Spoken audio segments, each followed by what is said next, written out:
அனைவருக்கும் வணக்கம். நம்ம டெய்லியும் banking and SSC point of வியூல 5 கொஸ்டின்ஸ் கரண்ட் அஃபேர்ஸ்லேருந்து பார்க்குறோம்.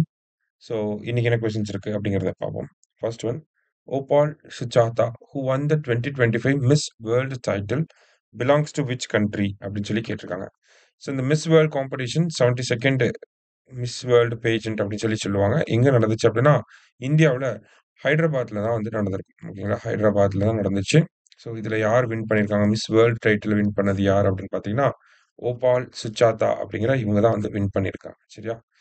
ஸோ, இவங்க எந்த கண்ட்ரியை சேர்ந்தவங்க அப்படின்னு சொல்லி கேட்டிருக்காங்க. ஸோ, எந்த கண்ட்ரி அப்படின்னு பார்த்தீங்கன்னா, நமக்கு தாய்லாண்ட சேர்ந்தவங்க தான் ஓபால் சுஜாதா அப்படிங்கிறாங்க. சரியா? அடுத்தது, எக்ஸ்பேண்ட் சிபிஎஃப்சி அப்படின்னு சொல்லி குடுத்துருக்காங்க. ஸோ சிபிஎஃப்சி ரீசென்ட்டா பார்த்தீங்கன்னா, அந்த மூவி சர்டிஃபிகேட்ஸ்க்கான ரேட்டிங்ஸ வந்து மாத்திருக்காங்க. யுஏ 7+ அப்படின்னு சொல்லி ஒரு கேட்டகரி கொண்டு வந்திருக்காங்க. யுஏ 13+ அப்படின்னு சொல்லி ஒரு கேட்டகரி. அடுத்தது யுஏ 16+ அப்படின்னு சொல்லி 3 கேட்டகரீஸ வந்து இன்ட்ரோடியூஸ் பண்ணியிருக்காங்க. சரியா? ஸோ, அதனால தான் இந்த சிபிஎஃப்சிங்கிறது கொஸ்டின்ல வந்திருக்கு. சிபிஎஃப்சி அப்படின்னா ஃபுல் ஃபார்ம் என்னன்னா, central board for film certification. Central board of film certification அப்படிங்கிறது தான் நமக்கு கரெக்ட் ஆன்சர். சரிங்களா? Central board of film certification. சரியா? ஸோ கன்ஃப்யூஸ் ஆயிற வேண்டாம். அடுத்தது, which year has been declared by the United Nations as the international year of glacier preservation அப்படின்னு சொல்லி கேட்டிருக்காங்க. ஸோ கிளாசியர் பிரிசர்வேஷன் இயர் அப்படிங்கிறத கேட்டிருக்காங்க. சரியா?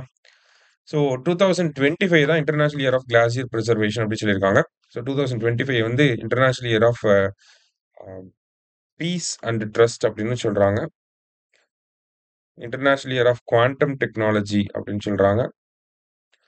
அடுத்தது international year of glacier preservation. அடுத்தது இன்டர்நேஷனல் இயர் ஆஃப் கோஆப்பரேட்டிவ்ஸ் அப்படின்னு சொல்றாங்க. சரியா? ஸோ 4 வரும் இதுக்கு.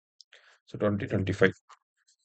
அடுத்தது, இதுவே 2026னா என்னன்னு சொல்றாங்க அப்படின்னு பார்த்தீங்கன்னா, நமக்கு 2026 வந்து என்னன்னு சொல்றாங்க அப்படின்னா, International year of Rangelands and Pastoralist அப்படின்னு சொல்லி சொல்றாங்க. அதே மாரி 2026க்கு வந்து international year of Sustainable Development, அடுத்தது விமன் ஃபார்மர் இது எல்லாமே வரும். 2027 பார்த்தீங்கன்னா, International year of Sustainable and Resilient Tourism அப்படிங்கிறது 2027க்கு. 28க்கு இன்னும் அலோகேட் பண்ணல எந்த ஒரு இதுவுமே. சரியா? அடுத்தது, which football club won the 2024-25 UEFA Champions League அப்படின்னு சொல்லி கேட்டிருக்காங்க.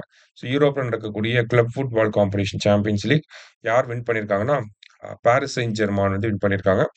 ஃபைனல் அப்படிங்கிற கோல் கணக்குல இன்டர் மிலான வந்து தோற்கடிச்சிருக்காங்க. சரியா? ஃபைனல்ஸ் எங்க நடந்துச்சு அப்படின்னா, மியூனிக்ல வந்து நடந்துச்சு.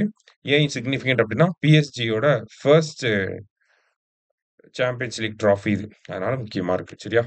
அடுத்தது, what is the name of the operation under which the CBI arrested 6 members of a transnational cyber crime syndicate அப்படின்னு சொல்லி கேட்டிருக்காங்க.